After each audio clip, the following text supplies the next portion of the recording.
ఈ title act అనేది రైతులకి యమపాశంలా తయారయ్యింది.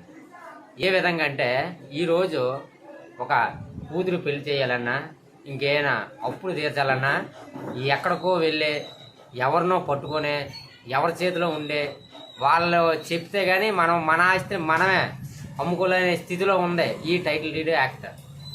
కావున దీనివల్ల రైతు అన్న అనేవాడికి, అదే భూమి ఉన్న వ్యక్తులకు ఎవరైతే ఉన్నారో వాళ్ళకైతే మాత్రం ఇది యమపాశంలా ఉంటుంది. చంద్రబాబు నాయుడు ఉన్నప్పుడు అభివృద్ధి పదంగా పోయేది. ఒక 10 సంవత్సరాలు ముందు మన పిల్లల భవిష్యత్తుని, మన తరతరాల భవిష్యత్తుని ఆలోచించే వ్యక్తి చంద్రబాబు నాయుడు. జగన్ అనే వ్యక్తి ఈరోజు ఉదయానికి కడుపు నిండి సాయంత్రంకి అన్నం వెతుక్కునే స్థితిలో ఉండే జగన్ అనే వ్యక్తి. ఇతనికి చాలా వ్యత్యాసం ఉంది. చంద్రబాబు నాయుడు వస్తే బాగుంటుంది.